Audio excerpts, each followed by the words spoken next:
Good evening, everybody, to this German Center for Research and Innovation. We'll start exactly at 6:30, not just because we're Germans, and that's kind of what we do, but we have a lot ahead of us. We have a very interesting, very nice discussion. I'm looking forward to it very much ahead of us, so I think I should give our speakers all the time that we can muster, so I start right on time. So thanks again for coming on this cold fall evening. Finally, fall has arrived in New York, and we have a full house. That is great. We have a couple of seats left, but I'm sure they will fill up within the next couple of minutes, so thank you all for coming. I said it again before last week, but since this is so many more people, I want to say again, if you were expecting Joanne Halpern here tonight, I have bad news for you. She moved to Germany, as you may have heard in our emails. She's no longer the manager of the GCRI. I am the new manager of the GCRI, so for the next couple of years, you'll have to make do with me. So I'm the new Joanne, if you will. Tonight, again, I'm looking forward to a very interesting panel on aging and society, how to get old tomorrow, right?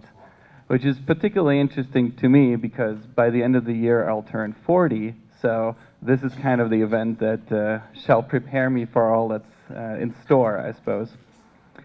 Tonight's event is co-hosted with the University of Cologne, specifically their Center on Ethics, Rights, Economics, and Social Sciences of Health, CERES. And the University of Cologne has an office here in New York, actually in this building on the 15th floor. And I'm very excited to work with the University of Cologne and their local office here. First of all, I'm somewhat from the general area where Cologne is in Germany, so it feels very much like home, but also because this is the first official event for Eva Bosbach as the new director of the Cologne office. So I'm very much looking forward to handing over to her in a second, but I can't hand over the mic before quickly addressing what it actually is, where you actually are. This is the German Center for Research and Innovation. We're one of the many science-related offices here in the building, and we define ourselves as sort of a one-stop shop or a window towards or a bridgehead off, however you want to look at it, for German science and innovation. And we try to foster dialogue with our American partners on various topics, and tonight is a great example for that, where we have speakers from Cologne, we have speakers from New York, and we have a speaker all the way from Washington State. So we span the entire spectrum of what's going on in the US and what's going on in Germany. We do events like this all the time, and we're trying to go into more regions than just New York, but for now, you're right here in the great spot to see our events, sign up for the newsletter, come regularly, and learn about what's going on in Germany and how it is in conversation with the US. So, again, as promised, I'm now handing over to the wonderful Eva Bosbach, who helped co-organize and co-host the event with us tonight, and I wish you all a wonderful and interesting and inspiring evening. Thank you.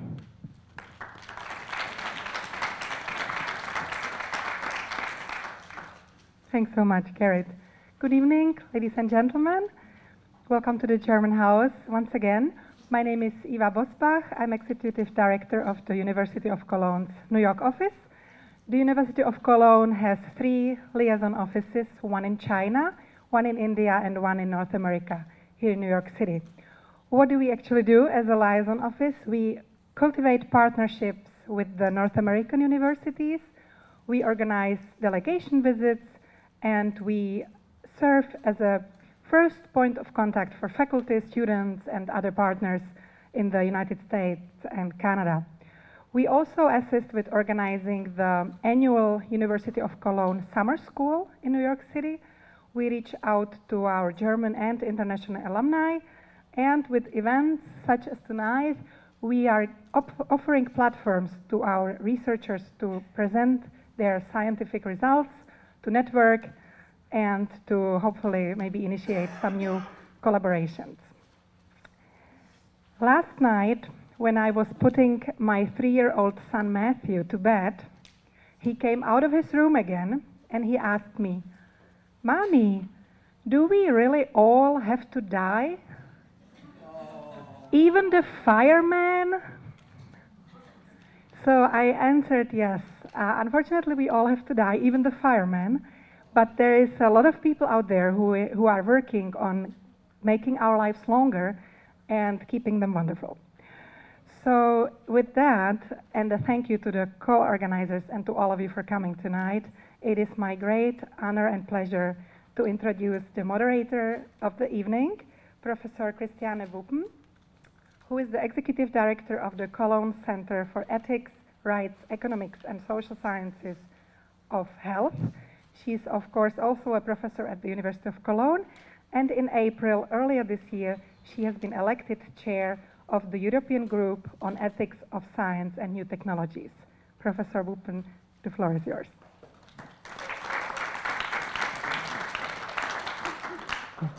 Dear Gerrit, dear Eva, ladies and gentlemen, dear speakers, we are so honored to be here and have the opportunity to talk with you and to introduce the center to you and to have this wonderful and thrilling topic. So it's not about telling you the results of our research. We cannot answer the question definitely how we get old tomorrow, but at least we have a lot of ideas which questions should be answered or discussed. So the center, let me just elaborate 2 sentences on the Center of Ethics, Rights, Economics and Social Sciences of Health.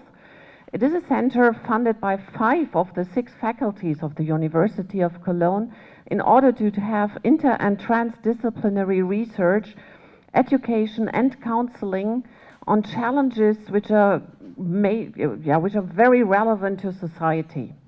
It's not about fundamental research only, but only together with applied research. And we focus on 3 areas. The first one is aging and demographic change, and that's why we are here tonight. The second one is about health literacy in complex environments. And the third one is about health and society in the digital age. You certainly will see that all 3 areas overlap. But tonight we will focus on the aging and demographic change issue. And that's now that I can just go to the panelists and introduce to you our first speaker, which is John Mollenkopf. Matt Kaberlein, sorry, because we want just to start with the biological foundations of what we are talking about. He's a professor of pathology at the University of Washington, the co-director of the Nathan Schock Center of Excellence in the Basic Biology of Aging, the director of Healthy Aging and Longevity Research Institute, and the president of the American Aging Association. So we are very much looking forward to your talk, and thank you so much for being with us here.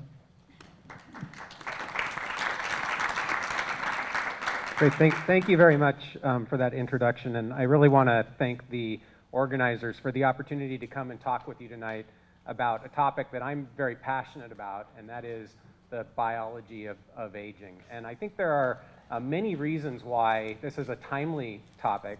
And one of the really important reasons to consider the biology of aging and talk about the biology of aging is because it has such a huge impact on human health. And so I want to start tonight by discussing the way that the medical profession and biomedical research really approaches human health.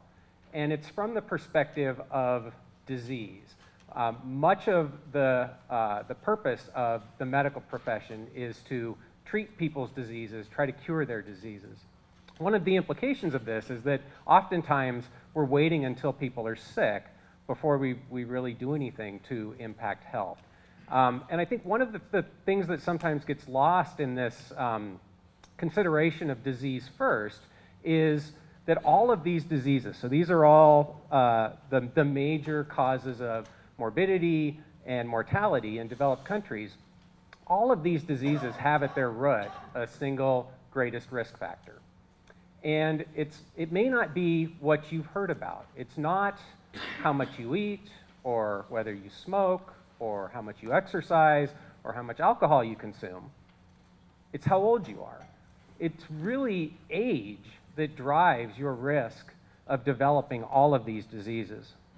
So one implication of that is if we can understand what aging is at a genetic level, a molecular level, a biochemical level, we have the potential to actually intervene or target those molecular processes of aging to treat age-related diseases.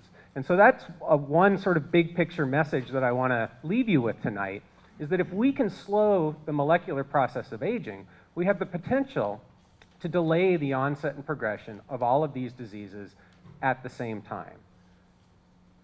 And so you can think about what that might mean. The United States Center for Disease Control does a very good job of tracking when people get sick, what diseases do people die from. So demographers can actually ask the question, what would the impact be if we were actually successful at curing disease? So for example, what's shown here is an estimation of the impact on life expectancy for a typical 50-year-old woman in the United States if we could cure cancer, all forms of cancer. So if I had a magic pill today that I could say, you take this and you won't get cancer, you can just do the math and say, what would the impact be on life expectancy? And it turns out that the increase in life expectancy for a typical 50-year-old woman, if we won the war on cancer, which has been going on now for 40 years, if we won that war, would be about 3 to 5 years in increased life expectancy. So I don't know whether that seems like a big number or a small number to you. To me, the first time I saw this, I was kind of surprised. I thought the effect would actually be bigger. Now, I don't want to minimize the impact of curing cancer on individuals, people's diseases. That's hugely important. But if you look at the population level, the impact is actually relatively small. You can also ask what would happen if we could cure 4 of the major killers. And it turns out you get about a decade of increased life expectancy for a typical 50-year-old woman. Now, why isn't it bigger than that? It's because all of those other diseases that I showed you before, your risk of developing those diseases continues to go up exponentially as you get older, even if we cure individual diseases. So now we can do the thought experiment and ask, well, what would the impact be if we could actually slow aging?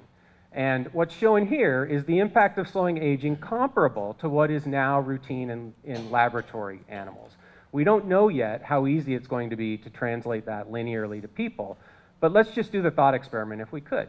Turns out that you get a much bigger increase in life expectancy, but more importantly, that comes along with an increase in health span, the period of life that's spent free from chronic disease and disability associated with aging, because we've targeted all of these age-related diseases at the same time.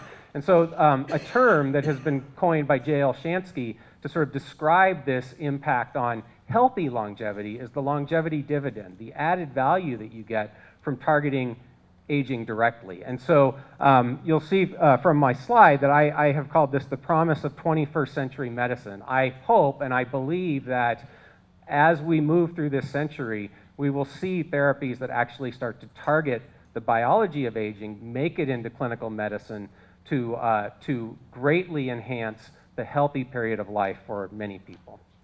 And so I hope that's where we're going with 21st century medicine. So now there's just a few sort of take-home messages that I want to leave you with. The first is that aging is just biology.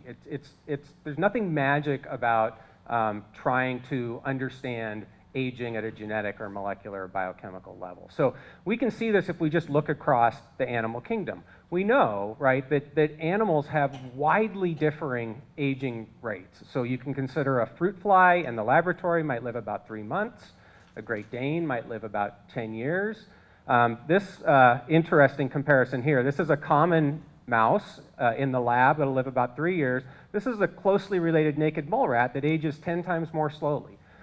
What's the difference? It's just genetics and environment. And that's all aging rate really is. It's a combination of genetics and environment to cause animals to age at orders of magnitude different rates.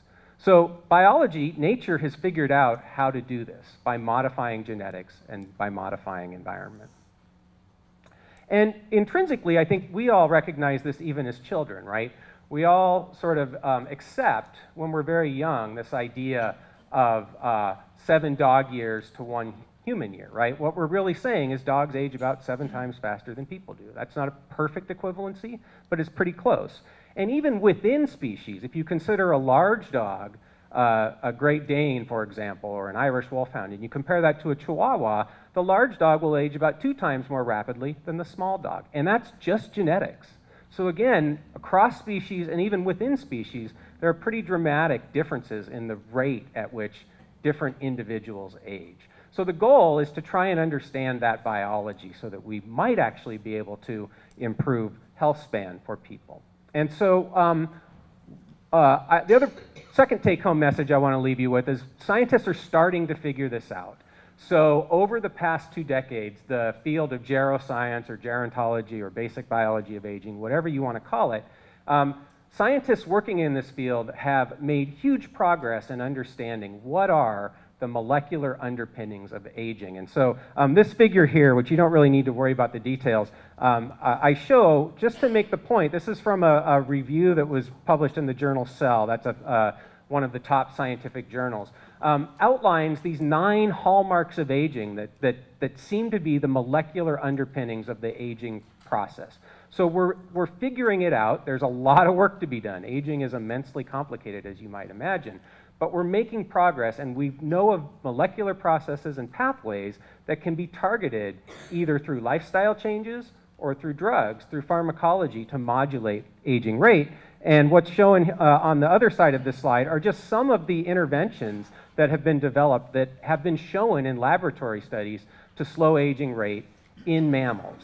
So this is happening, and we've made a lot of progress at not only understanding aging, but actually being able to modify it, at least in the laboratory. So the big, I think, challenge for the next couple of decades is how do we actually start to take these successes in the laboratory, bring them into the clinic, bring them into the real world. And hopefully, if people are interested, we'll have an opportunity to discuss some of those challenges tonight. One of the approaches that we're taking at the University of Washington is to actually try to take what we've learned in the lab and bring it into the real world in our dogs, our pet dogs, to actually utilize dogs to understand the aging process, but also to actually use that understanding to slow the aging process directly in dogs. Now, why dogs? I think there are lots of reasons. I'm a dog person. I have 3 dogs. I would love it if I could make my dogs live longer and be healthier. But one of the great things about dogs, as I already touched on, is big dogs age so much faster than small dogs. We can actually know the outcome if we're able to successfully slow the aging process in a big dog in 4 or 5 years. If we start in middle age and we see decreased rates of all of the same age-related diseases that people get in our big dogs and increased lifespan, we can actually prove that in the real world, we're able to slow the aging process. And as probably many of you will recognize, so first of all, show of hands, how many of you have dogs or have had dogs? Right, a lot of you, right? So we love our dogs. One of the points I make is it's hard to imagine an animal that would share the human environment to a greater extent than our pet dogs. You don't have to raise your hands, but I'm pretty sure that several of you have allowed your dog to sleep in your bed, right? It's hard to imagine another animal that shares your environment to the extent of our pet dogs. And that's just something we can't recapitulate in the laboratory. So with that, I will just stop. I think that we know enough today that we could actually demonstrate the ability to slow aging in pet dogs in the next 3 to 4 years. And the challenges at this point, I think there are several. One, obviously, is funding. There's never enough money to do research, as probably all of you are aware. And there are also some policy challenges with actually taking these discoveries and applying them to human medicine. And again, hopefully we'll have a chance to get into some of that during the discussion. So with that, I will stop and turn it over to the next panelist. Thank you for your attention. Thank you so much, Matt, for introducing us to the biological basis of aging. And so after you have shown several approaches to us, we can hope that the dream of humankind from the beginning to live a long and happy and healthy life will come true. But there's certainly not only the biological perspective on aging, but as you already said, you want to have long living and happy dogs. We have to focus on the happy side of life, and that the more sociological or ethical or another perspective than the biological basis. And we're very happy to have Susanne Zank with us to focus now on this area. We told you that we are an inter and transdisciplinary center, and Susanne Zank is the chair of rehabilitative gerontology of the University of Cologne, the director of the Center of Gerontological Special Education, and dean of the Faculty of Human Sciences. She is also a member of the board of directors of CERES and president of the German Society of Gerontology and Geriatrics. So welcome, and we're looking forward to your voice.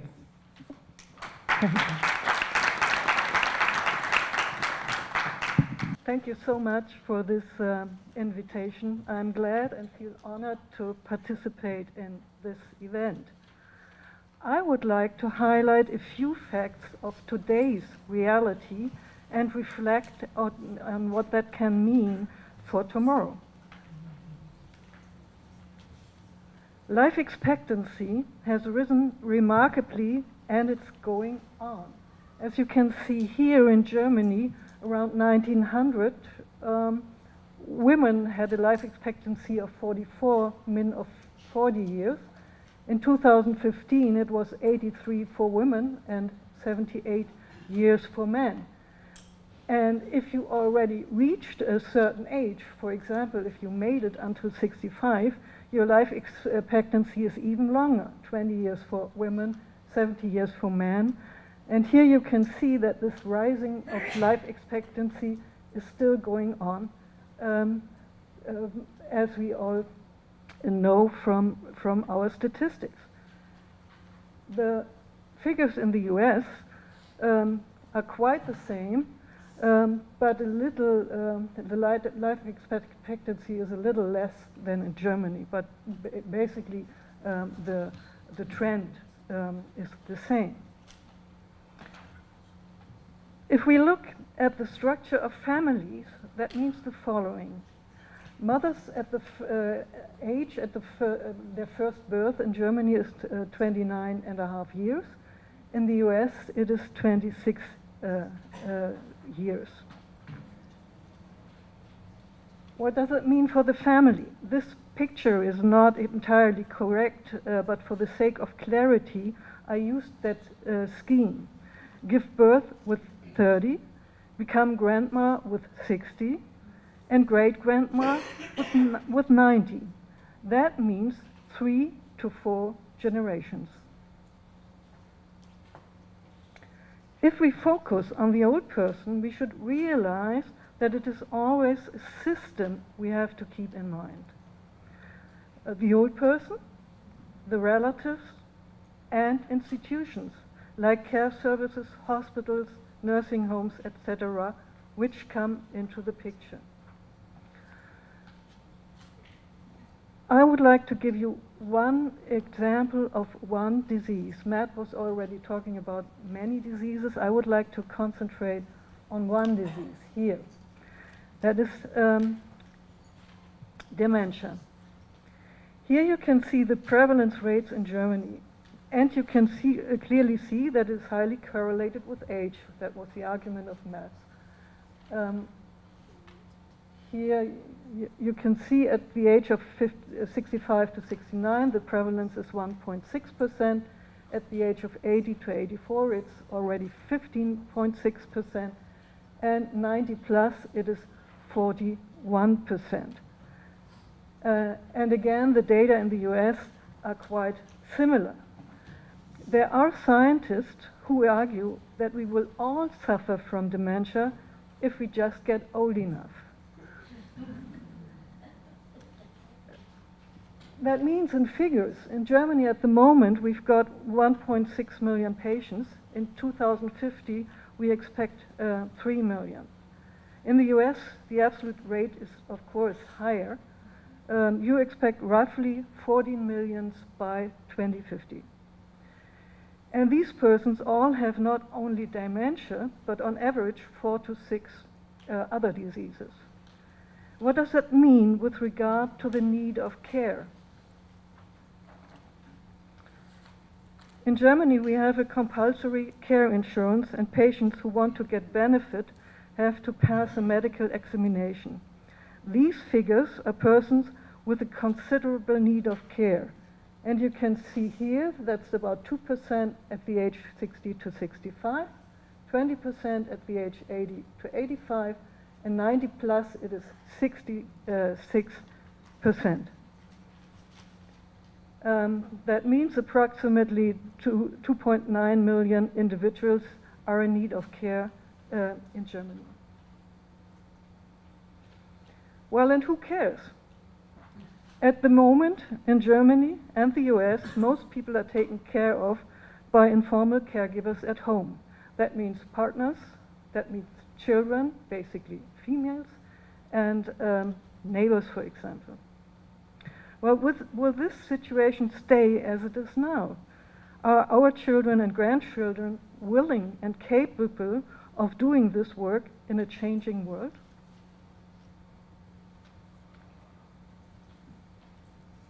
One answer is given by James Fries. He argues that the human lifespan cannot be extended beyond 120 years. At the moment, multimorbidity, that means having several chronic diseases, start around 80. What if we are able to extend our healthy years? Jump healthy into the coffin at age 120, maybe? The oldest person we know so far is Jeanne Calment. She died at the age of 122 and 164 days, so she's even a bit older than these 120 years James Fries argued with. If we think of the family constellation, 120 years would mean 5 generations. If we live even longer, maybe 8 generations.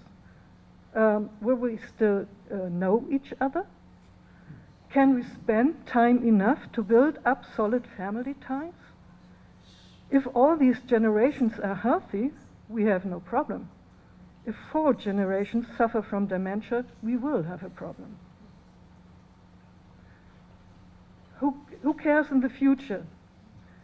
We will have digital care devices, maybe robots, but there's also a human reserve capacity, males. Up to now, it seems as if females have a care gene which men do not possess. But it's getting better. Nevertheless, we have to change our society. If we stay healthy longer, and the data are encouraging, we could work longer. But we should organize our lifelong work differently. At the moment, everything happens at the same time. Getting children, pursuing a career, taking care of the elderly. This argument is given by gerontologists for at least 40 years, starting with Martha Riley. But so far, the gerontologists were not so successfully in convincing politicians, for example, to change the society economy. We need to lessen workload, distribute it more intelligently over the life course. The digital revolution will create new jobs and the possibility to work at home. But it's not only paid work. Society should appreciate all kinds of contributions. Very old patients might be slower, but that can be compensated. One important question, of course, is can we beat dementia? There are billions of dollars invested in dementia research all over the world. But how near are we to a solution that means explanation and development of successful treatment? The compression of morbidity is highly important for our healthcare systems. But we should not strive for eternal youth. A mixed society with different strengths and vulnerabilities seems more realistic to me. In my opinion, developing a culture of an age-friendly environment can help substantially to meet the challenges of an older society. Thank you.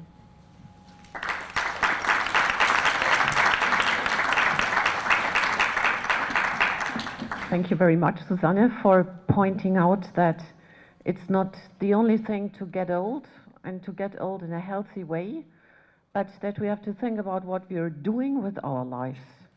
So just leading a meaningful life, about social relationships, but also shaping the life course. And we will come back to that later when discussing in the panel.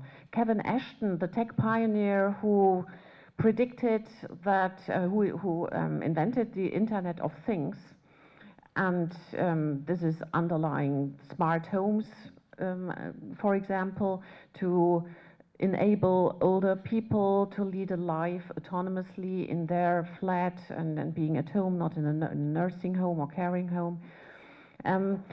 So it's not only about thinking of oneself, how to lead a meaningful life, but how to shape the environment, how to shape communities, where to live, with whom to live, how to deal with impairments and so on.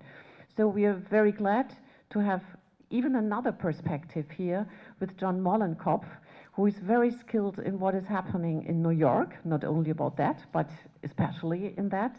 And you all have the material, so I do not go into detail to present you and to say everything about our very eminent speakers and what they did all, but just to mention that he's a distinguished professor of the City University of New York Graduate Center. He's the director of the Center of Urban Research and the chair of the public policy subfield in political science. Sorry for that. So thank you very much for you as well to be with us here.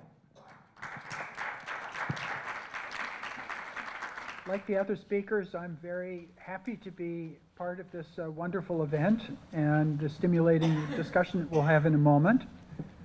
Can you all hear me? Am I coming through okay? Okay, I think closer to the microphone.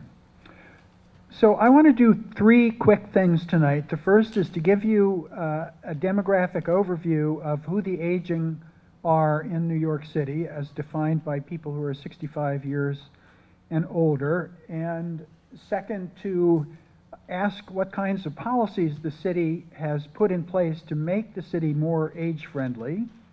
And then finally, to reflect on what might be missing or how we can improve that policy framework. And just speaking as someone who's lived in New York City since 1980 and in a neighborhood where many people have grown old and stayed in their homes, New York, I think, is a uniquely suited place to grow old in, because it's not like the most American cities or suburbs where you have to have a car to get around. You can walk, take the subway, take the bus. There are taxis. There are other kinds of transportation facilities. And so a lot of people have been growing old in their own homes in New York City. In 2000, there were about 900,000 older people in the city, and by now that number is up over 1 million, and in another 20 years it'll be substantially larger than that, so that now elders make up about 1 out of every 8 people in New York City. Soon, in the next couple of decades, it'll be 1 out of every 5 people. So we're definitely an aging city. And the people in the aging population are interesting because they're a mix of people who were born in New York City and stayed in New York City all their lives and were perhaps born before or during or just after World War II. But we've had a tremendous amount of immigration to the city also, so that we have a lot of elders who are from immigrant backgrounds.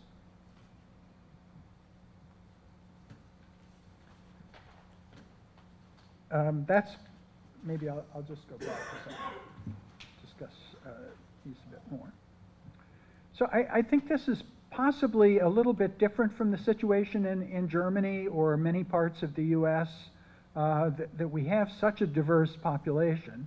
And if we think of non-Hispanic white people who were born in the United States, that makes up only about 30% of our total elderly population.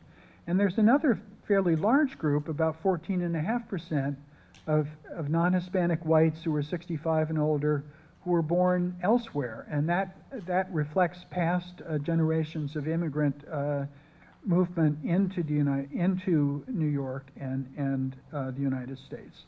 But it's also interesting that 10% of the elders grew up in the West Indies, 7.4% in Puerto Rico, 6% in China, 5.5% in the Dominican Republic. So these are backgrounds that are quite different from most of the aging in the rest of the United States, I would say. We know that one of the keys, and this was already discussed by Professor Zank, one of the keys to successful aging is being part of a familial network or part of a social network. And many elders, most elders in New York City live in one or two person households without any other generations around. And in fact, in Manhattan, a quite strikingly large number of people live by themselves. And that's both a good thing in the sense that the city is used to having and providing a good social life for people who are living alone. But it's a bad thing also in that aging populations really rely very heavily on familial and friendship networks and need people as they age to help them in many different ways. And so that could be a bit of a vulnerability for the city. Our elders are largely out of the workforce, only 16% hold jobs, and they're very reliant on various kinds of social support like Social Security, pensions, and savings, or the investments that people have accumulated over the years. But a pretty substantial number of our elders are poor, and the median household income is relatively low, as you can see. And our elders are somewhat geographically concentrated. I think many of you must be from New York City, so you will recognize the map, and I think, is this a pointer? Yes. So where we're located right here is a concentration, the Upper West Side.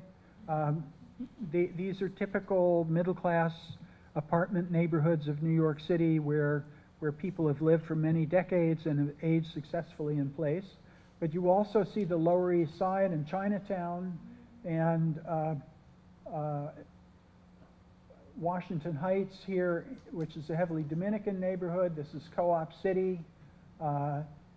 There are a number of housing developments that were built in the 1950s, like Penn South houses here in Manhattan, or Sterrett City, or Co-op City is the biggest one, where families moved in earlier in their life cycle, in their 20s and 30s, and have just stayed. So there are very large complexes of people who have aged in place, so amounting to a naturally occurring retirement community. Oops, sorry, wrong way. Now, several experts who I've relied on for learning about this field have come to the conclusion that our entire social welfare apparatus in the United States was predicated on a different kind of society, different kind of work, different kind of life cycle than we have now. And we've moved into a period in which people are aging, living longer lives, aging in good health for longer periods of time, where the labor force is much more precarious, where families are more fluid than they used to be. And so a lot of the assumptions, the demographic assumptions that our social welfare policy is based on, no longer really correspond to the kinds of lives that we're living. And this, for those of you who are interested in reading a longer treatment of aging policy in New York City, that's something that you can find on the web.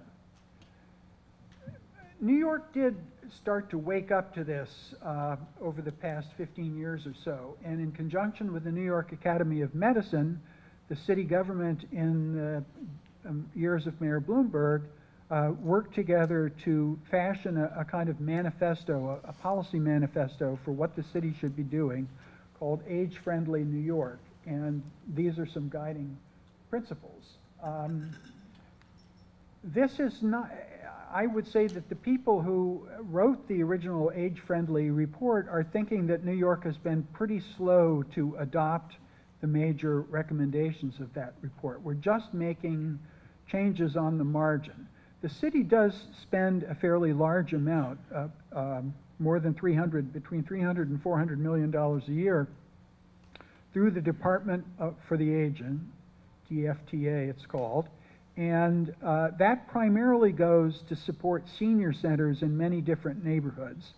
The senior centers aren't always located or concentrated in the same places where you saw the elders being concentrated on the previous map. And they were run in a sort of old-fashioned way, and one of the major things that the agency has been doing lately is to think about how the programming and activities in the senior centers can be improved to really better engage the aging population that's developing in the city. And, okay, let's see if I say this. There are, however, some quite interesting things, little experiments, if you will, that are being developed in the city. And I'll just mention a couple of them that I have some involvement with. There's an organization that's got started in New York City called Older Americans Technology Services, or OATS. And this was started by a former PhD student of mine in political science who decided that being a social entrepreneur was going to contribute more valuable to society than being a political scientist, and he might very well be right about that, to train older people who may not have caught in the technological waves that younger people did when technology was just introduced when they were at a very receptive age, but to set up computer centers and computer learning and even coding for in areas where elder people are living. And the city has supported them to, for example, create a very advanced computer center and computer training center in a large public housing project in Queens that has many elderly representatives. And my center is working with the Department for the Aging to create an interactive online map where you can go and type in your address and see both what the lay of the land is around you in terms of how many elders live in your neighborhood or nearby, and then call up a whole range of different service points.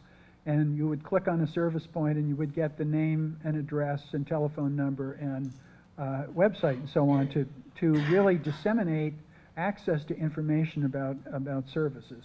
So this is not something that's changing the whole structure of social welfare for elderly people, but it does show that the city is seeking to innovate in its system. So let me just conclude with a few thoughts on, I'm not a gerontologist or a gerontology policy specialist, but I am myself aging whether I like it or not, and I've gone through a recent period in life where I've taken care of my parents at the end of their lives and my wife's parents at the end of their lives. So I've been thinking a lot about how our society deals with the last part of life. And my conclusion is we don't do a very good job at it. And with a little courage and a little political will, we could be doing much better than we are doing. And I would just point to a couple of things from a kind of policy analysis perspective. And the first is that we know that there are large concentrations of aging people in New York City, and so it's rational to concentrate services for those populations in the areas where they are. And that means reallocating resources, which is always difficult in city politics because nobody likes to have their resources taken away from them, even if they're less needy than some other place. So it takes quite a bit of political courage to do that. A second thing I think we need to concentrate on is fostering intergenerational connections.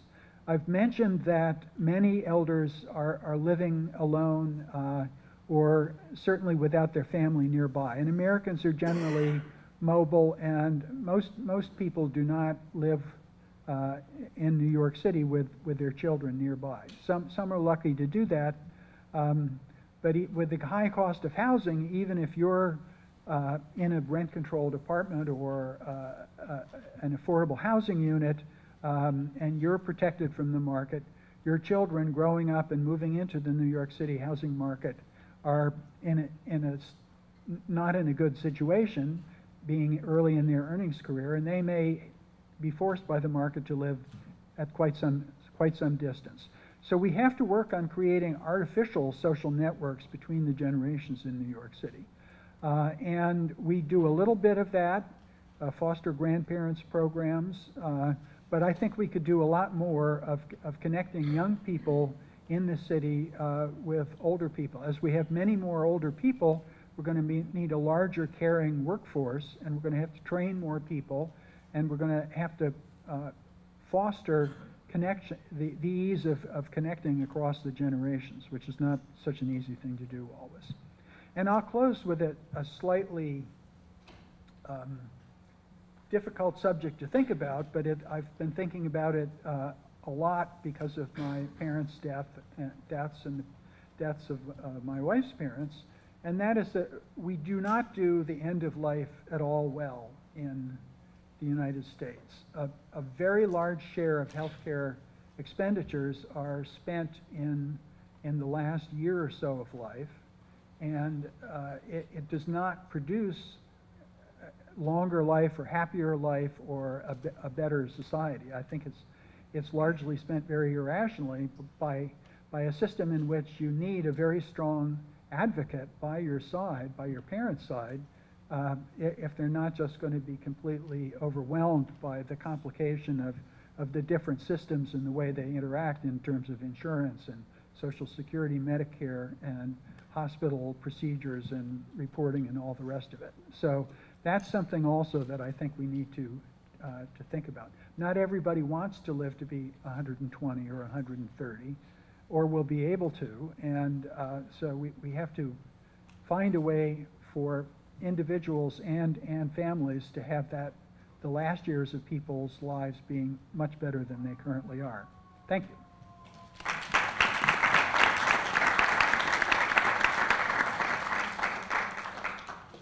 Yeah, thank you very much, John, for this very insightful talk about what we have to think about when we shape our cities, our communities, and to point out that there's another important topic, the end-of-life question, which has to be debated even if we all can get 250 years. Yeah. So there will be an end of life, but which kind will it be? And there's one, I take this, I think that's better for those at the back of the room. In Switzerland, there's an organization called Exit, and they are delivering assisted suicide for people who are severely ill. But nowadays, they claim that they are prepared to offer these services just to people who are aged, who are old, who are healthy, but they are tired. They say, my life is fulfilled. I don't want to live anymore. And there's no illness, no disorder, no impairment around. So what will the perspective be if everyone can get 120 or 250, and it is no longer a question of a disorder to die, but a question of a personal decision, of autonomy? So is that the biological future, Matt? That we have drugs that will enable us to get very old, and we are just not able to die? It will be our decision? Wow. Sorry for that. That's a tough question. I mean, I think first of all, I tend not to worry too much about 250 years because I feel like we're a ways off from that. But even taking the spirit of your question, which is, let's just say that we could successfully increase average life expectancy to 110, 115 years, and have good health go along with that. And so first of all, I want to make the point that that really is, in most people's minds, and I certainly agree with it, the far more important aspect of this is expanding health span, the period of life that's free from disease and disability, maximizing that, this compression of morbidity that was brought up where the diseases and disabilities of aging are compressed to the last years of life. So let's say we're successful at doing that. Will it be the case that a significant fraction of the population just gets tired of being alive? I think we don't know that. My intuition is that will still be a relatively small fraction of people. I think that for those of you who know super centenarians who have lived to be 105, 106, 110 years old, which is becoming more common, by the way, my impression is very few of them, until maybe that last end period of life, are tired of living. So my guess is that probably won't be common, but I don't think we're going to know until we get there for sure. So, but let me just continue on that. If we go there, so how do you think will biology bring all the insights to society?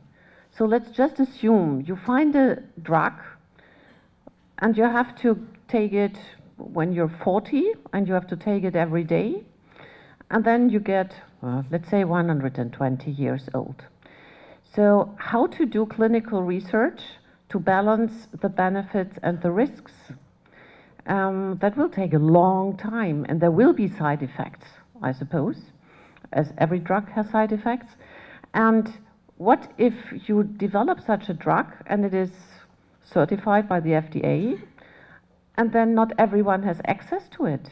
So will it be the rich people who have access to the drug? So what about justice in society with regard to the access to these drugs? So I'm going to pass on the justice question, except to point out that I would say our current medical system operates by that principle in many ways. There are people who get good medical care and people who don't. I don't think that's a problem that's going to be unique to medicines that affect the aging process. So it's a different discussion. I think this question of how do we regulate interventions that modify aging is extremely important, and it's perhaps the biggest challenge facing the field, or at least that part of the field that is really interested in bringing these discoveries out of the lab and into clinical practice. One challenge is FDA does not currently recognize aging as a disease or an indication, which means that no pharmaceutical company can ever get a drug approved to target aging. That's a problem. That's a lack of understanding by FDA that scientists in the field are working to change. And in fact, there's a scientist in New York at Einstein Medical College named Nir Barzilai. Probably some of you have heard about the targeting aging with metformin trial. Really a big component of that is to engage FDA scientists in a discussion about how do we actually test an intervention that modifies the aging process. And then the issue of side effects, I agree. I think that I'm encouraged by the biology, which is suggesting that, first of all, it may not be too late.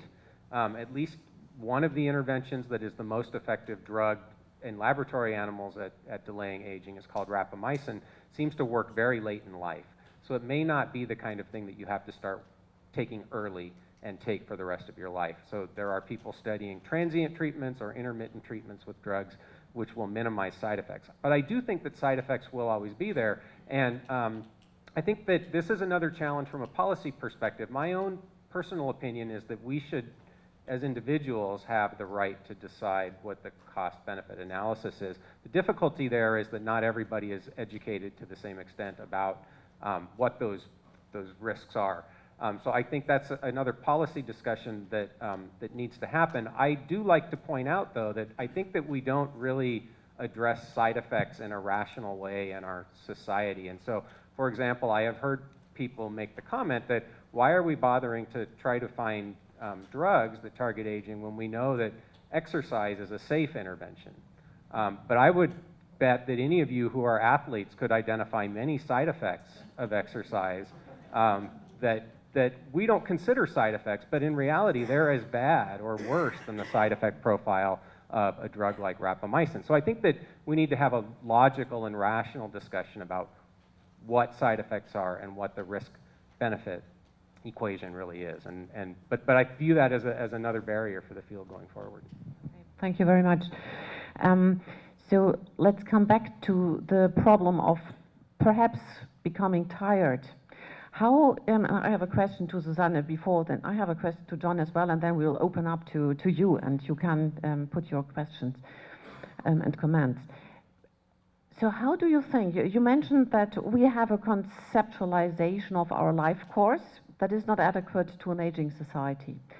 Do you have ideas how to reshape our life course? How should it be reshaped so that we are not tired in the end, so that we have the intergenerational relationships, that we can lead a meaningful life? So now we have the education, work, and retirement. So education is shortened down. So the younger people go from school when they're 17. Then you have your studies, and you go into your professional life, let's say by 21 to 25. Then you retire at 63 or 65, and then you have 30 or 40 or 50 years of leisure. So half of your life is leisure. So how to spend this life, or how to reorder our life course? Well, of course, it's not very easy to reorganize that on a large scale, because what do we need is breaks, for example, that you can take care of your children, or that you can do further education or whatsoever, even maybe have a sabbatical and travel around the world for a year. So we need strategies that you actually can later come back to your job. That, of course, the job demands are changing rapidly as well, so we need some kind of re-education possibilities as well, that you can re-enter the job markets, but that you really have to stick to the same job or to the same company for many years, and do so many other things at the same time is just irrational. Especially if you think about this prolonging work until 80 or 90, then you can have breaks in between, but of course you need to re-educate, and you need to learn. That the point is kind of lifelong learning opportunities, and of course willingness to do so. Yeah, thank you very much. I think the development of the workforce facing robotization, automation, and so on will anyway afford to have a lifelong learning. Yeah. And I do think we have this problem that people who are very old sometimes really like to die and say, I've got enough. Of course, you have to look at it very carefully. Do they have a depression, or is there any other severe problem which we could solve? But imagine you don't have anything to do, you don't feel valued, you don't have the feeling that anybody is interested in you anymore, then maybe you just get tired and have the idea, well, my time has passed. Can I just jump in? I mean, I think this is also a hugely important issue, even now. So what will happen if we do see additional gains in life expectancy or healthy life expectancy? But even now, I think, many people would agree we're at a point where our societies need to reevaluate what is the expected retirement age, and should people be expecting to retire at 65 and live a life of leisure, whether that's 20 years or 50 years? I think that, and my impression is that staying engaged is hugely important for having a healthy older period of life. And so this idea that we should all expect to retire at 65 and go on vacation. First of all, many people are not going to, financially, that's not reasonable. But I think from a social perspective, that's another thing that's going to have to change in the relatively near future. It's just not financially sustainable. So what's striking me is that when talking about a prolonged life expectancy, we usually talk about a prolonging of the older life as an old woman or an old man. What about prolonging childhood? Yeah. What about saying, well, we don't have to leave school at 70. Just let's play more. Let's give them time to be creative. Let's give them time to develop. Let's give them space to try what life can be, and then to prepare better for later life. Well, that's a great idea, but look at German policy. I mean, they are doing just the opposite. That That's you have the problem. to start earlier and earlier and earlier. Yeah. My wife tells me I've mastered staying a child.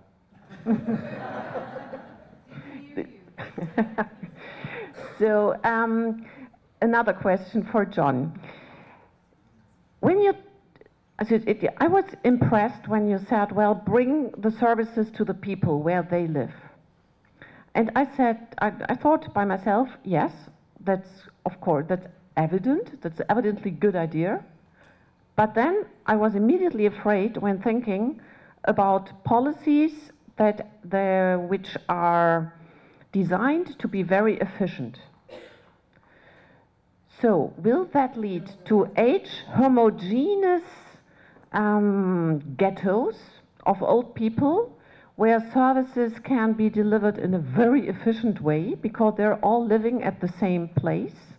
So will this idea, what is certainly not meant this way, I'm a bit provocative, I know, but it's just for pushing the point, will we try to have them all at one place?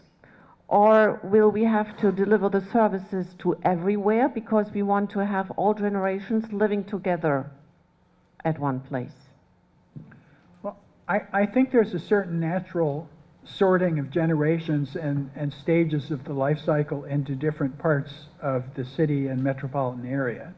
And it's been that way for a long time and will continue to be. So at some level, there'll be a quote-unquote natural or at any rate sort of socially produced and hard to reverse concentration of elders. I look at the neighborhood that I live in Park Slope, Brooklyn, which is a very child-family neighborhood, and a lot of us moved in there in our 30s with children because the parents of the neighborhood had worked very hard to make the local school better, and there were a lot of children's services. And then our children have grown up, gone off to college, moved to other parts of the country, and we're all aging in place. And my neighbors are thinking about, well, we live in a nice 4th-story brownstone. Instead of living in the top 3 stories and renting out the bottom floor, we'll live in the bottom floor and rent out the top. That's our retirement plan. So we're getting a sort of naturally occurring retirement ecology developing in this in this neighborhood. So I think we need to build on the patterns of sociability that are already there, whether it's people belonging to clubs or worshiping in a certain place or liking to do certain activities, play bridge, play poker, go talk about city politics with the local political club, whatever it might be. And just reinforce those so that, and this could be tailored to different cultures and different populations in different parts of the city, but thinking about how do you thicken the social networks there, or how do you strengthen them, and to do that in an intergenerational way. Many of the young people who are growing up in New York City today, Vietnam is like the ancient past for them, not to speak of World War II or any period before World War II.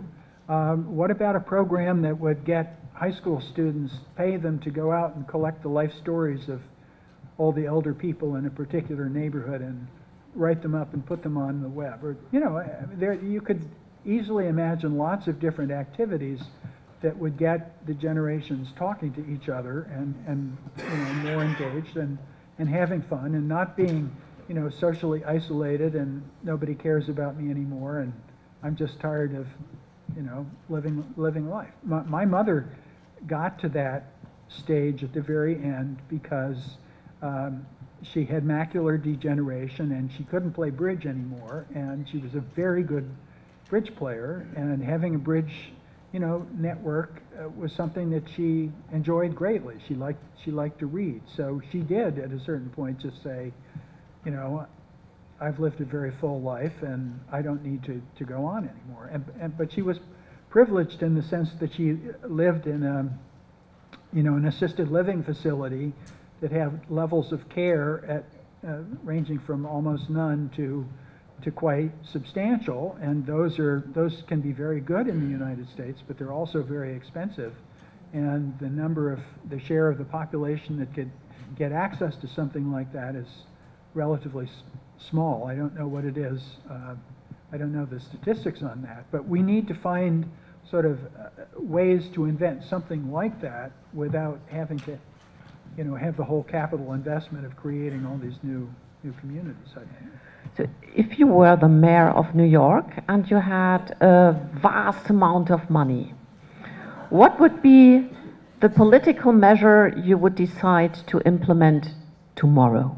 This is the kind of question that I ask my students, so I should be prepared to answer that. Well, you know, we spend about $370 per elder person in New York City today, and that's probably a lot more than most jurisdictions, I would guess. I haven't looked at it comparatively, and you know, that's a relatively small amount. That's not going to, if you just gave the money in a transit voucher or something like that to each family, it wouldn't necessarily dramatically change their life circumstances. So even if you doubled it, that's probably not going to address some of the questions that I posed in the talk. So I think it's more a question of siloization. We have major institutions that interact with the lives of elders, whether it's the healthcare system, the transit system, the housing system, you name it, and they each have their own set of rules, and each of those sets of rules were designed to make the housing system work right, but not necessarily to make the lives of elders work right. So this whole question of how you get large delivery systems that have their own rationales to interact more intelligently and from the point of view of the whole life of the person being served rather than, you know, the bureaucrat that's running the system, is a major challenge for not just aging policy, but a lot of other things that we can think of. So I think experiments in institutional reform and how the agencies relate to each other would be the thing that I would try to do. And I have to give Mayor Bloomberg credit. He had a very strong managerial sense. And the whole age-friendly New York initiative was something that his deputy mayor, Linda Gibbs, came up with, and he backed very strongly. And the current mayor, I think he, at a rhetorical level, he's very much in favor of it, but maybe not in a gut political level the way previous administrations had been. But it takes a lot of commitment because there's big institutional forces that need to be reoriented to one another. And that needs a lot of money as well. But yeah, reshaping the political institutions, it's a good idea and a long way. So I'm sure that a lot of people have questions or comments to what the speaker said, and I want to open up to you. Please, you have a micro over there? Yeah. Yes, please, yeah, please take the mic.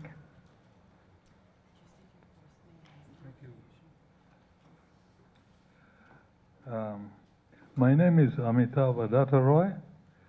I was born in India, and I'm passing through 4 big cities. First was Calcutta, then I was educated in London, then I spent many years in Sao Paulo in Brazil. I'm here in New York. And my affiliation is the Institute of Electrical and Electronic Engineers, which is a global organization, and we have 420,000 members all over the world, including in Germany. I also like to say, I am not aging, I am aged.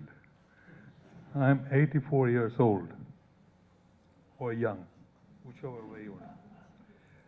Now, I personally think that unless you keep your brain active, you are dead. It's better dead that way if you can't do anything. So I still work until 2, 3 in the morning. My wife is here, she's a witness. And I write articles, I design websites and publish them, and people read them at the age of 84. So my question here, sub-question, if I retire now, what shall I do? Really, what will you do? So, but the others would say, this old fogey is continuing. I want to edit the articles. I want to do this.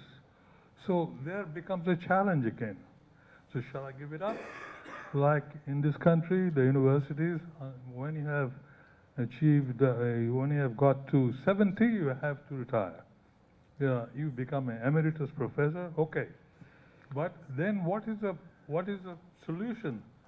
Should the younger people get a chance? Next is, yesterday in the New York Times article.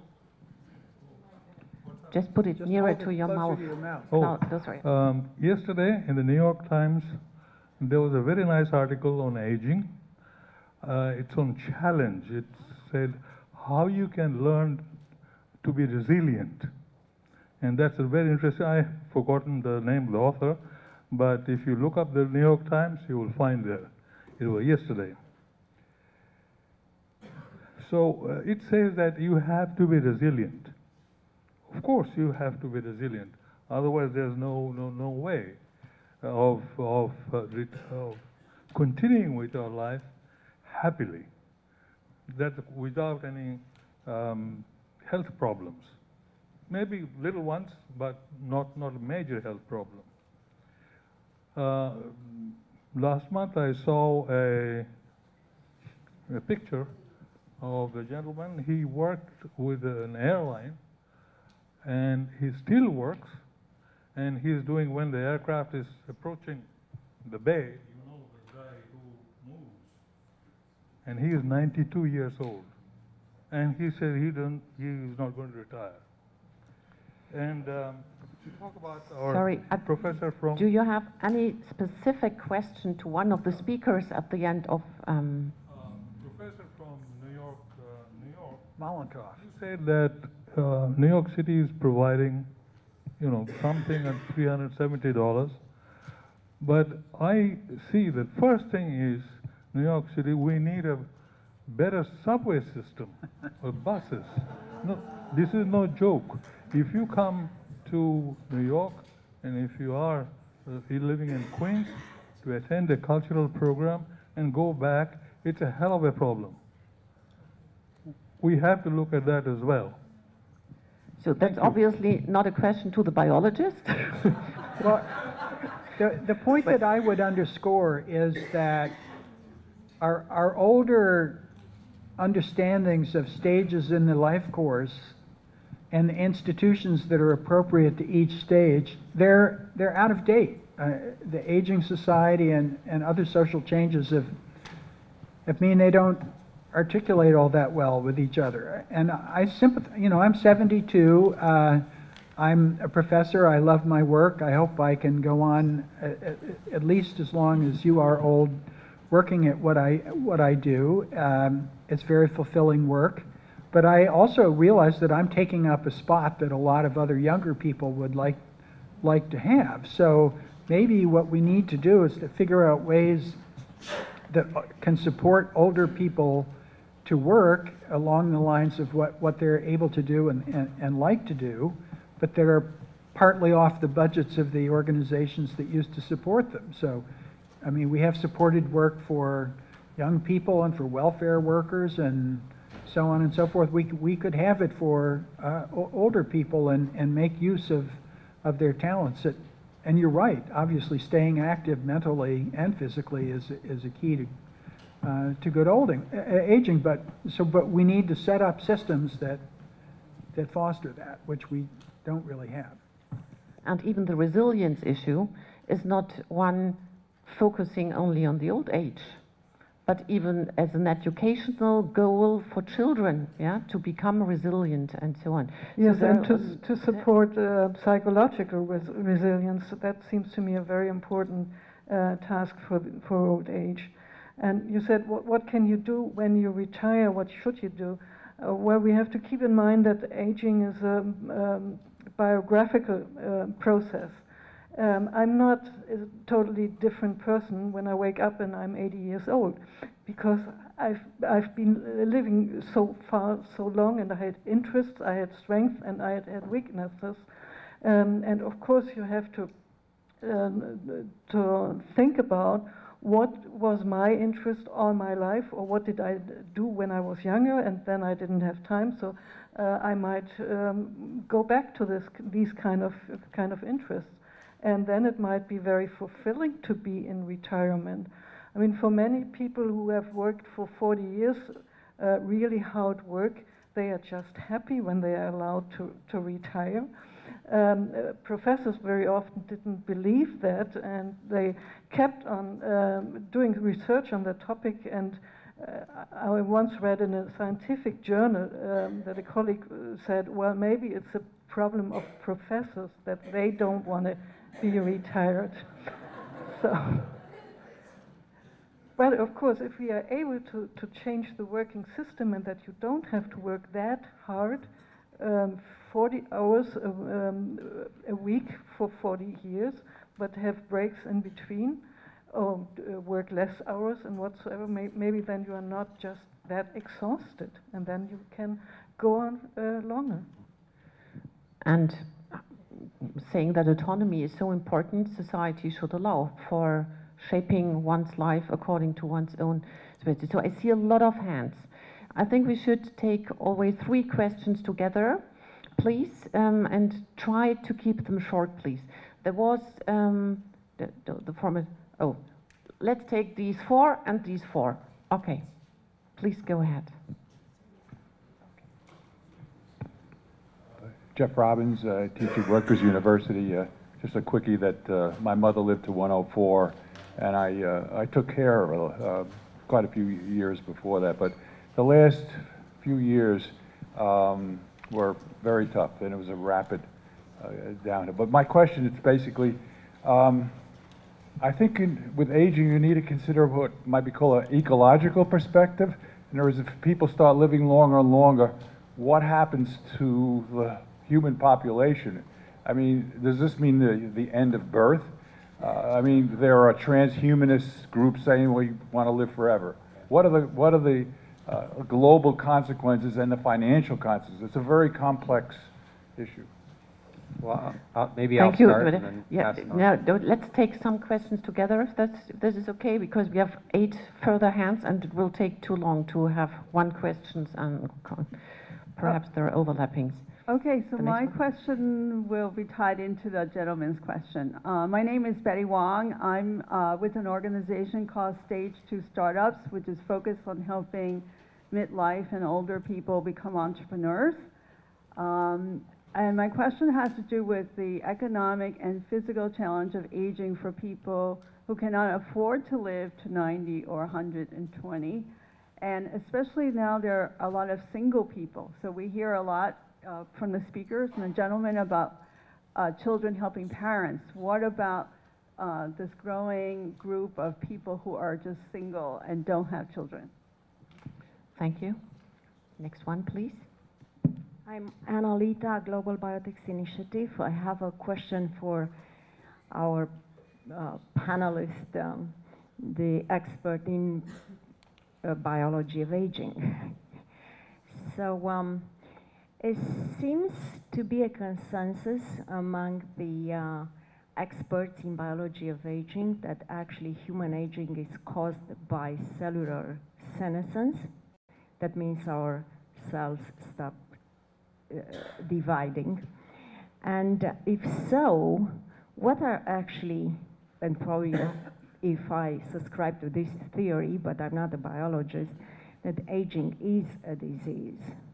And the disease is actually caused, the disease of aging is caused by this cellular senescence. I would like you to expand a little bit on that.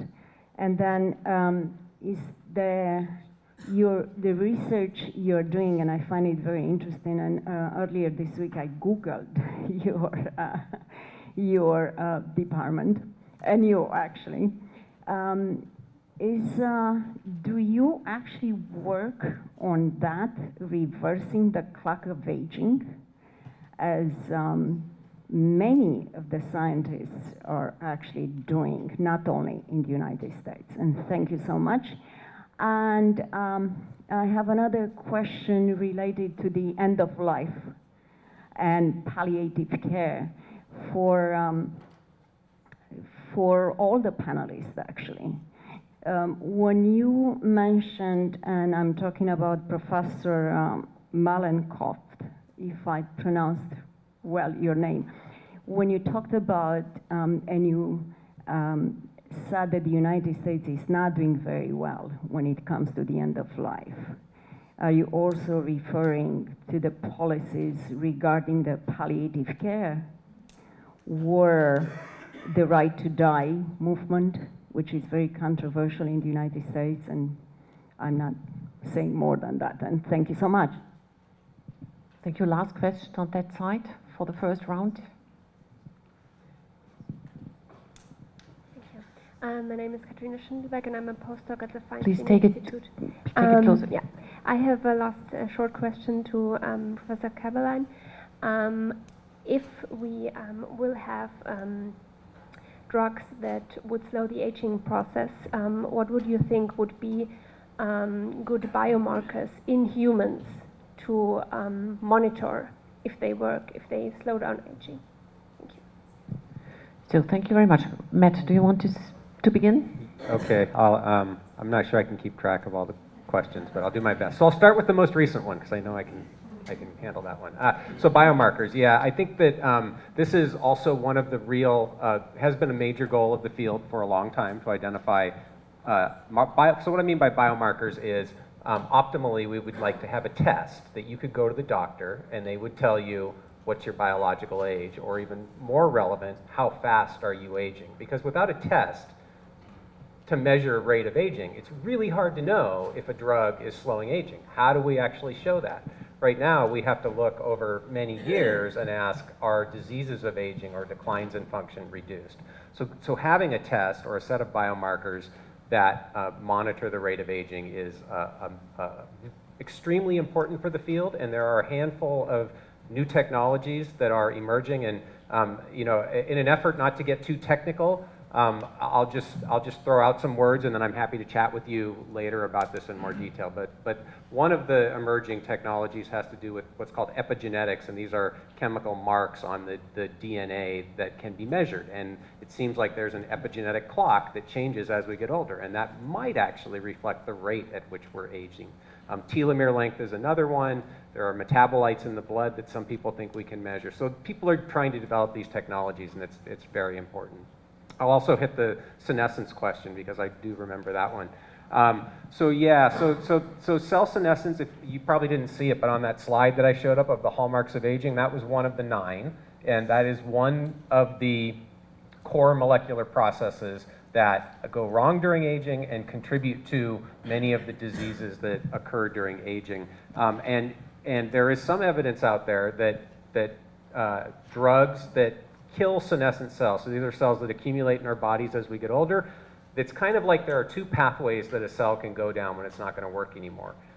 It can, well, three. It can die, it can become cancer, or it can senesce. Obviously, becoming cancer is the really bad outcome. But senescent cells, it turns out, stay in our bodies and they secrete signals out that contribute to systemic increases in inflammation as we get older, and inflammation drives many of the diseases that happen during aging. So there's some evidence that if we can remove those senescent cells, we can restore function from, say, the mouse equivalent of a 65-year-old back to maybe a 40-year-old in certain tissues. What the effect ultimately would be on lifespan is unknown, and I just want to, so it's extremely exciting, but I also want to make the point, that's not the only thing. There are 8 other hallmarks of aging, and they're all interconnected, and so I don't want to make the impression that if we can just fix one thing and we're all going to live to be 250 years old. Aging is immensely complicated, so we've made a ton of progress, but I'm not expecting that we're going to dramatically, you know, if you consider 250 years old the goal, that we're going to get there at least in the near future, but you know, I could be wrong. Okay, that's all I can remember about the questions. The first one was that about the financial and the global consequences. Oh, yeah. So, and you brought up the immortalists, or the futurists, as they call themselves, who talk about living forever. So again, I'm not one that thinks that that's likely to happen in the near future, and I could be wrong, but everything I know about the biology says that's unlikely to happen in the near future. But even, what would the consequences be? Let's just say that everybody started living to 120 in good health. It's hard to know what the answer would be, but I suspect that we would see people put off having children till later in life. That would lead to a shift in the demographics of the population in terms of age. That's already happening anyway. The hope would be that those people will be healthier as they're getting older. I think these are important conversations for people with more expertise in the social sciences than I have to discuss, and the economics of how that might work. But I do want to address the point which sometimes gets raised in conjunction with this, is that should we even be trying to modify aging rates? Is it ethical to do that because of the societal complications or changes that may happen? And my argument to the idea that we shouldn't be trying to modulate aging is that our goal by modulating aging is to help people live longer and be healthier while they're living longer, which is exactly the same goal of trying to cure cancer or cure heart disease or cure Alzheimer's disease. It's just that in my opinion, likelihood and impact of being successful is much greater by targeting aging than it is by trying to cure individual diseases. So I don't buy into the ethical concerns, but I do think that there will be changes to society that come along with this, and that those changes need to be thought about and, you know, hopefully planned for in a rational way, although given the way our governments always work, I don't know whether that's going to happen. But that points to the fact that language is playing a major role. So if a research project says it wants to prolong life expectancy, it's something else than to say the research project is aiming to avoid harm. And as a side effect, you live longer. You know what I mean? No. I felt that. So if millions and millions of dollars are spent to prolong life, then people can come and say, well, why? Yeah, so it's not about living longer and longer and longer. It's about living a good life and being healthy and to avoid harm and to avoid disease and impairment. Yeah. And so I think your point that the words that we use can have a big effect on how people perceive the research. And that's part of the reason why I and other people who work in this field really are trying to emphasize this idea of healthy longevity or health span. That really that's the goal, is to maximize the healthy period of life, which is the same goal of the practice of medicine. It should be in every way, right? So I think the goals are the same, but you're absolutely right. The words that we use to describe them can impact perception. And societal acceptance and so on. Absolutely. So, but there have been questions not yet met. So, Susanne, do you want to answer to those questions? I only recall the question of singles. Yeah. Yes, we have a growing amount of singles without any children in our societies. As far as we know from research which was done or which is done, we know that normally they can compensate this fact that they don't have children quite well, that there is no difference in subjective well-being or life satisfaction in singles in comparison to other groups in the society. The only problem is when it comes to very high age, because when then your network, your friends, they all died and you are the one who is left over. Then it's becoming a real problem, but not before. And there was the question about the end of life and right to die movement, etc. Right. Going back to that long paragraph that I left up there for you to read, you know, the pension systems, the public pension systems of the wealthy countries are all at risk at various levels, because it was based on an assumption of a working life of a certain period and then a retired life of a certain period. And you know, the retired part of it has grown larger, and we've indexed the benefits. It's become more costly. So what's been paid in currently to the American Social Security system will sustain it through, you know, another decade or 20 years or so, but there comes a point when it is fiscally unsustainable. So, and we could, you know, we have been resolving that by saying retirement age should creep up from 65 to 67 to 60, and we can keep pushing back the retirement age, and we can increase the amount of income that we tax from Social Security. So that there's certainly things that we could do to beef up the Social Security system. But I think maybe we need to think more creatively, so that, for example, as we were discussing earlier, there would be some sort of financial support for working half-time rather than full-time, and the benefits would be stretched out in such a way as to make that seem like a good choice for people. The other thing is that our pension systems in the United States have been under severe stress, and very few people entering the workforce today can have access to a defined benefit pension plan. And so it's based more on your earnings career, and if there are inequalities of earnings by race and gender and so forth, that's going to reproduce those inequalities in the retirement system. So I mean, we have major challenges to figure out, you know, how to finance the old age period of our lives that so far we haven't really come to grips with. Maybe Germany has, and I'm just not aware of it, but the United States certainly has. Germany is not convinced that they have solved this problem already. So there are another questions here to my left.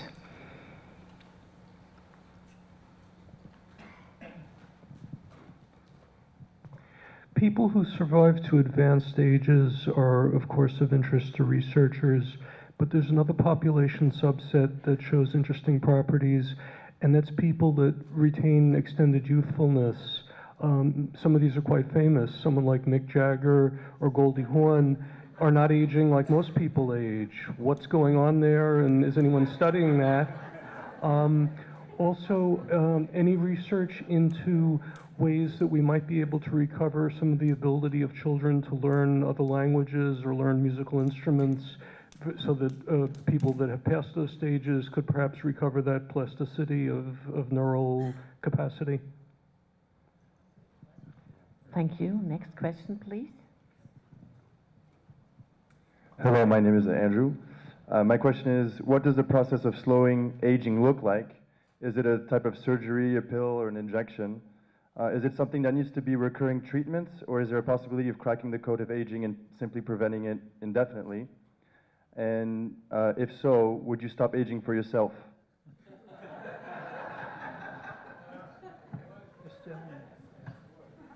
Last word here. Frank Bamberger. The question is, how can you encourage people to have a better lifestyle, so result in good physical health?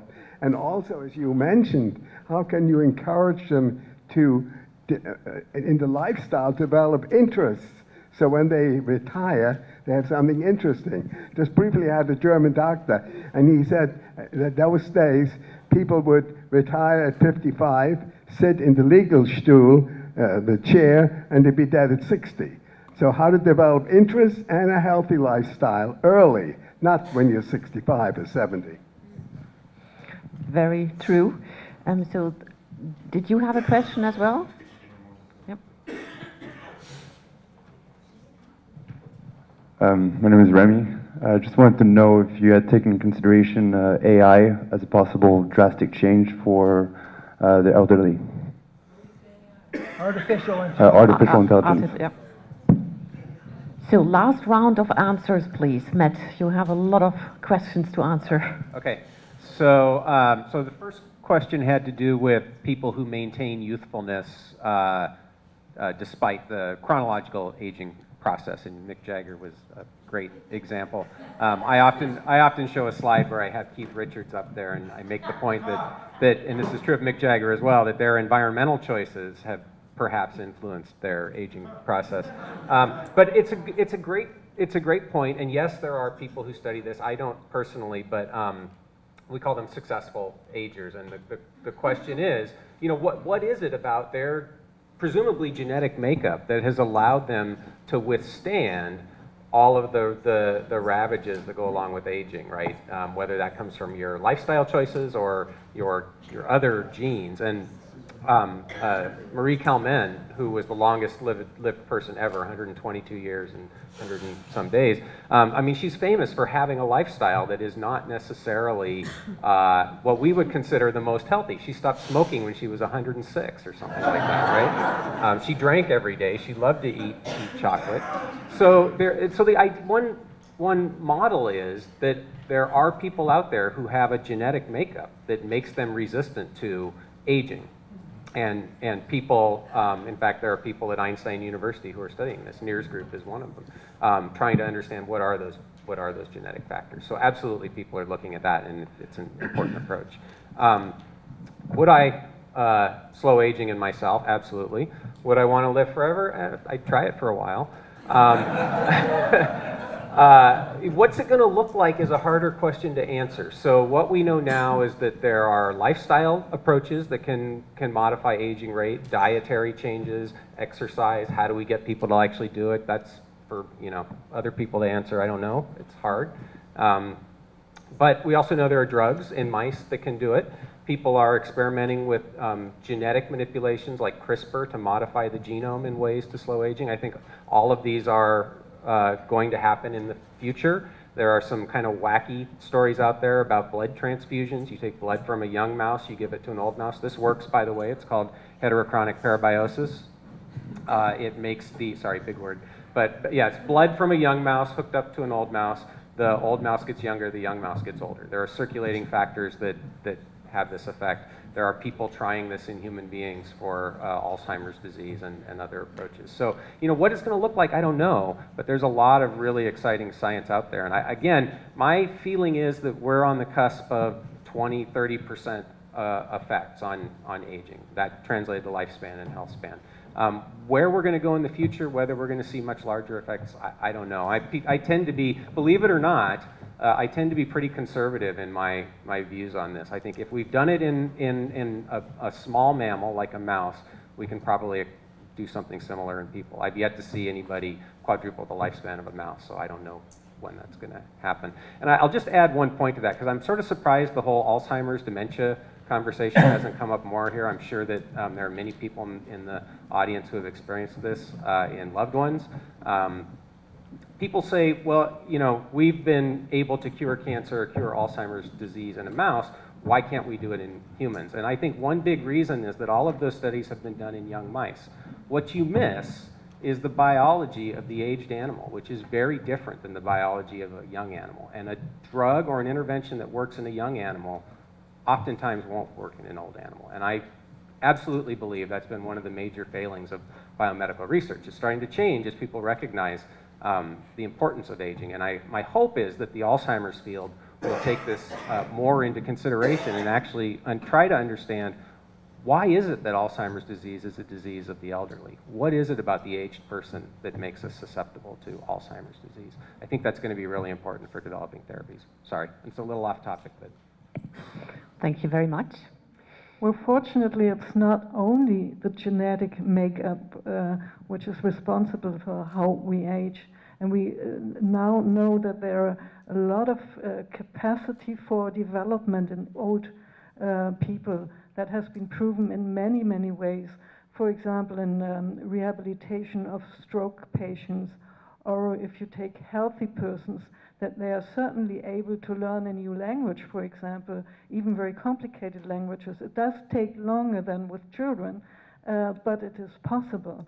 And that makes us happy that we can try to develop training programs, for example, that people really get engaged and trying to improve the skills they already have, or even develop new skills and learn new things.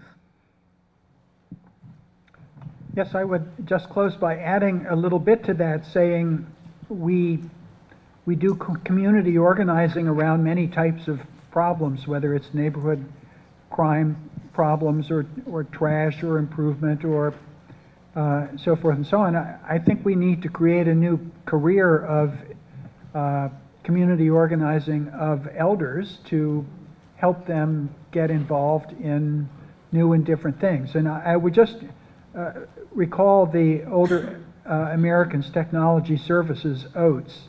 And if you're curious about one experiment of that type that I think has gone very, very well, that's an interesting one. You can find them on the web. So they have training classes for elder people to, get them plugged into the same level of new technology that somebody who's 12 or 14 is coming by almost automatically now. And it's really positively affected people's lives and created new avenues for them and new sources of information, but also new modes of amusement too. So unfortunately, our time is over now. Let me come to a personal one-sentence conclusion by saying that it will be, of course, desirable for everyone to lead a healthy life. It could possibly be exciting to lead a longer life, but there has to be a lot of things done. Starting from the social security systems, about clinical research, shaping communities, reshaping our life course. So a lot of challenges with regard to our self-conceptualization and the societal environment. Let me end with thanking the GCRI for having us here, for the wonderful cooperation, and for inviting us to have this exciting event here. Thanks to the University of Cologne Bureau for being at our site and having this here and to organize it. Thanks a lot, of course, to the panelists giving us so wonderful insights in different areas of what we have to do and what has already been discovered and what are we on our way to discover. Thanks a lot, last but not least, to the General Manager of CERES, of Dr. Björn Schmitz-Luhn, who spent weeks and weeks and mails and calls and invested a lot in preparing this event and getting the speakers here and putting everything together. So a great thank to him. And thanks to you for doing such a great job of moderating. Thank you very much. And let me definitely close by saying, let's be all successful agers in terms of living together in a peaceful and mindful way. Let's have a good evening and bye.